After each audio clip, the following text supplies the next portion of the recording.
കുഞ്ഞു വാവേ, വാവിന് എവിടെ പോയതാ? വാവിന് വാക്സിൻ എടുക്കാൻ പോയോ? പിന്നെ വാക്സിൻ എടുത്തോ? ഇന്ന് എടുത്തോ?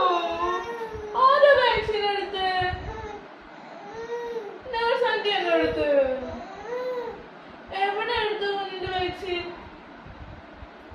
എവിടെ എടുത്തു? കാലിലെടുത്തോ? വേദനിച്ചോ വാവേ? അവ വേദനിച്ചു? ഒത്തിരി വേദനിച്ചോ? മരുന്നെന്തെങ്കിലും തന്നോ? മരുന്നെന്തെങ്കിലും തന്നോ വാവയ്ക്ക്? തന്നോ? കുഞ്ഞു മരുന്ന് കുടിച്ചോ? കുടിച്ചോ? ഇഷ്ടമായിട്ട് മരുന്ന്? ഇഷ്ടപ്പെട്ട മരുന്ന് വാവയ്ക്ക്? സന്തോഷമായോ? മധുരം ഉണ്ടായിരുന്നോ? മധുരം ഉണ്ടായിരുന്നോ? ആണോ? ഇനി വേണോ?